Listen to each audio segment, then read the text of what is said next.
Good morning and welcome to the Brick by Brick podcast with Ronald Pauleus, where we look at the principles and the tools you need to build a life worth having brick by brick.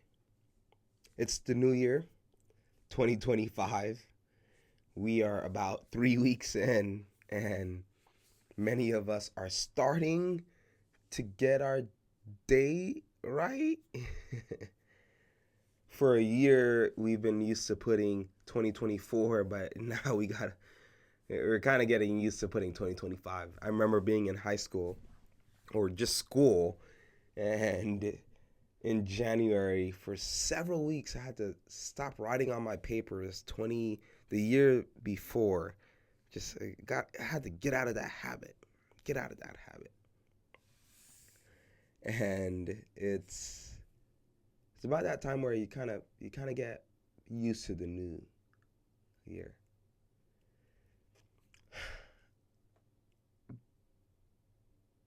But are you ready for the new year? Today's a monumental day in so many ways. Monumental because two different days are being honored here. Two different holidays, if you will. Two different memories. We have Dr. Martin Luther King Jr. Day, where we are remembering what he's done, the legacy he's left behind, the influence he's had that has shaped generations for good. While also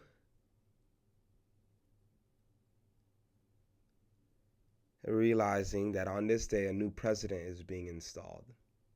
Inauguration Day.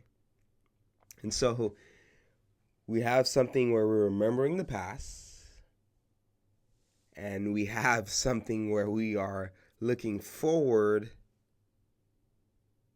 to the future. We're looking forward to the next 4 years. Now, I know, some people are not looking forward to the next 4 years, but you still have to look. Because if you don't, the next 4 years will pass you by. You see, opportunity doesn't slow down. Hear me. Opportunity doesn't slow down so you can see it. Opportunity doesn't slow down for you to grasp it. Doesn't slow down to fall in your lap. These next 4 years, if you're not ready, it will pass you by.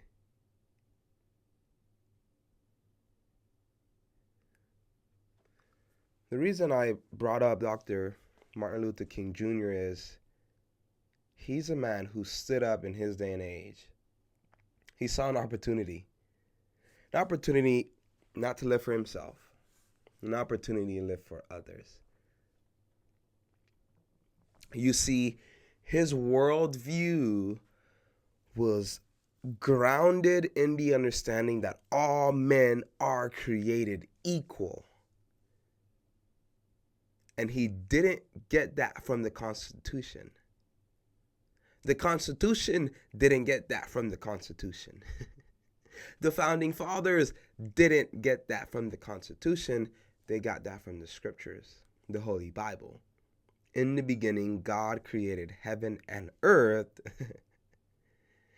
and he made man and woman, male and female, and in his image, he created him. You see, he stood up for something bigger than himself, and that made the difference for all those who followed after him.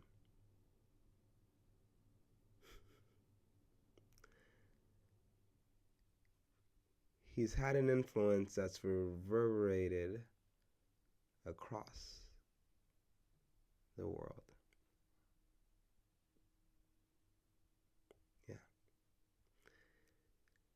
And these next 4 years, it's about time you stand up for something bigger than yourself. It's about time you build something bigger than yourself. More than just for yourself.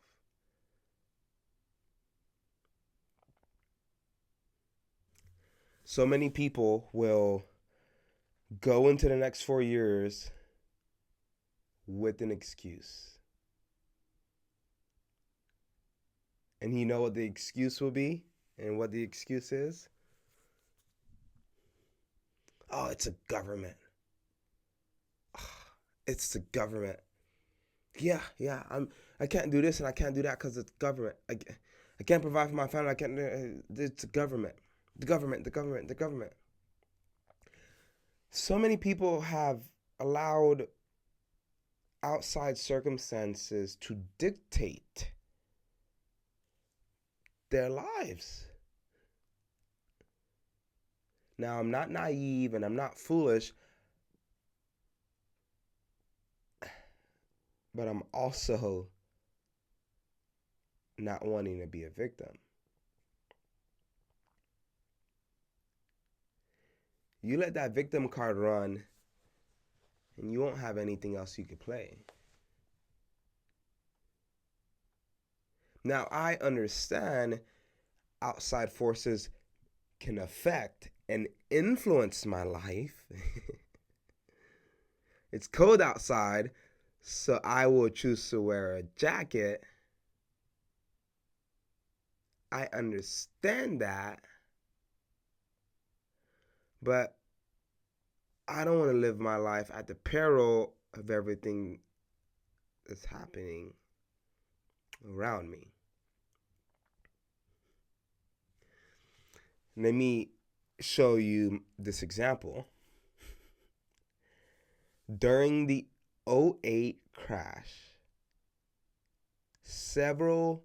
my housing market crash, several people lost everything. I mean, people committed suicide because of how much they lost. Their investments. I mean, it was just horrible. I was young at the time, just under 10, not knowing anything, and I don't remember my mom talking about it or my stepdad at the times.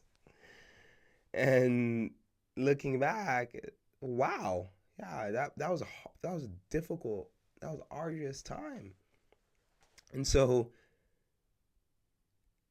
many people got poor, so many people went bankrupt, so many people went to zero and below zero.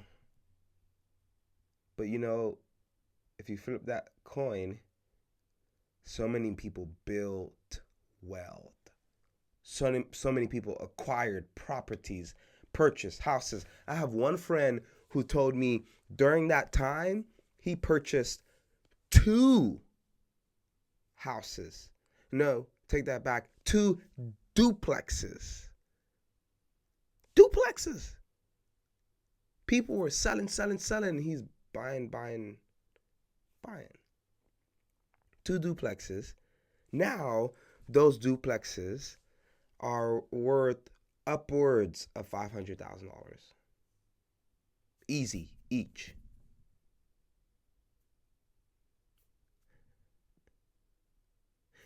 Maybe 400,000.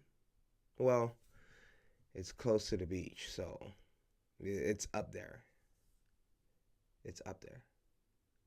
And they've been cash flowing for years. And I believe he bought them cash. So I think he owns them outright. And if he doesn't, he has less than 10 years of payments on them.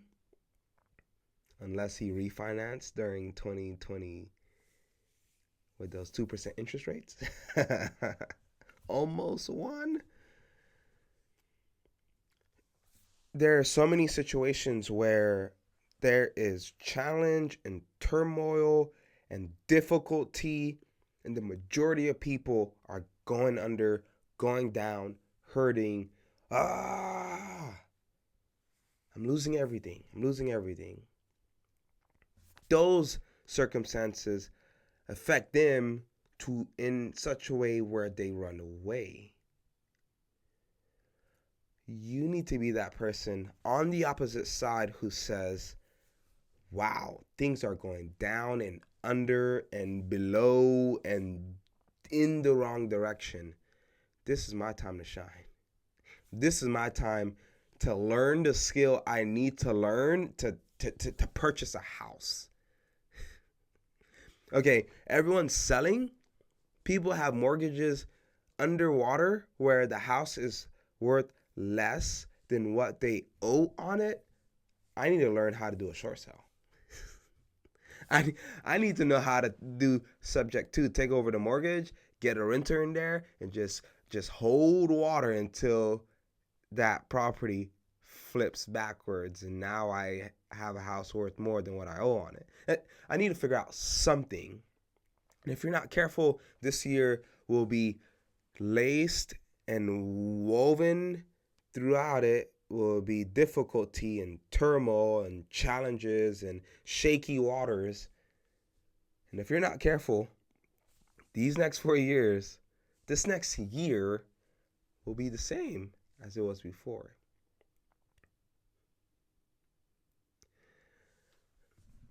Dr. Martin Luther King Jr. had great difficulty literally because he was black. And he stood up, used his skill set, used his ability to communicate to make a difference for others. And when he was literally several times threatened to lose his life, he still stood up and spoke. To the point where he did lose his life. But then he became a martyr. We're going into the next 4 years of a new presidency. And for many people, they think this is the end of the world. They're ready for financial turmoil and chaos, and their metrics are saying this is just going to end bad. For another group of people, they're saying to themselves, this is going to be the best 4 years. What's the difference? Perspective. Perspective. Perspective. These 4 people are focusing on things that they, in their mind, have solid reason for. Okay. But it's leading them to make decisions, leading them to react in such ways where they won't be able to grab opportunity. Over here, these people are looking at things and metrics that are making them conclude it's going to be the best 4 years. Awesome. Great. But they're allowing that to lead them to be ready to seize opportunity. The reality is, we've had presidencies that have caused the nation as a whole to be up, to be down, to be mellow, to be just surviving, to be on the brink of war, to be in war. And you know what? Through each of those presidencies, through wars and feasts and famine, good times and bad times, there have been people who have seen opportunity, who have taken advantage, who've seen opportunity and grasp it as it was passing by, who've seen opportunity and built the future they wanted brick by brick. We can't afford to have another year the same. No progress, no development, no growth, no elevation. No, this year it has to be different. It must be different. Jim Rohn, he shares this quote: you must take personal responsibility. You cannot change the circumstances, the seasons, or the wind, but you can change yourself. This is something you have charge of. And then elsewhere he says, life is like the changing seasons. You cannot change your seasons, but you can change yourself.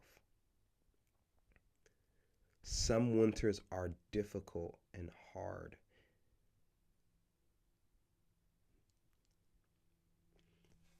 But you have to be ready. You have to adapt. You must do what is needed so you can continue not just to survive, but to thrive.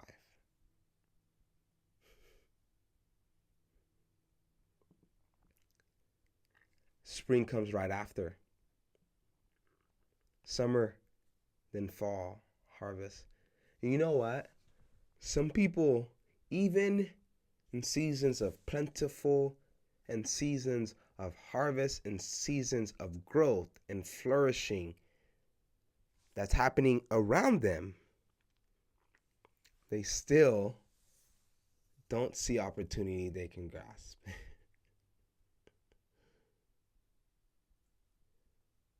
A rising tide lifts all boats. And if you're not careful, your boat will end up in the same place it was before, while all the other boats would have used that momentum to go forward. I don't know what the next 4 years will look like, will be like. I just have heard President Trump and Vice President Vance's promises and vision. We'll see. But I know this: I'm not going to let the White House dictate the bricks I'm laying.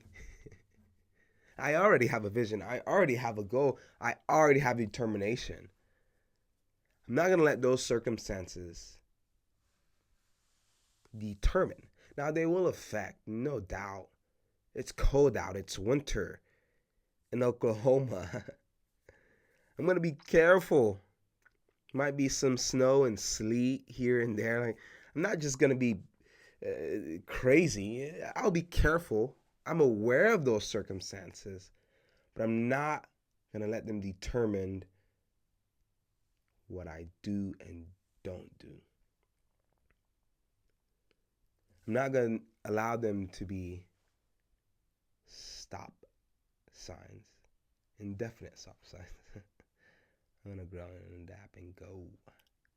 And so my question to you is, on this historic day where we're looking back to remember what Dr. Martin Luther King Jr. has done, how he shaped a generation, how he shaped the people, how he shaped the nation for good, what are you going to take from his life?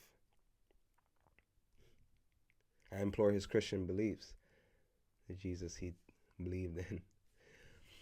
Going into the next 4 years, while we're also looking at Inauguration Day, what are you going to take? What perspective of these two people will you have? Will you let opportunity just pass you by?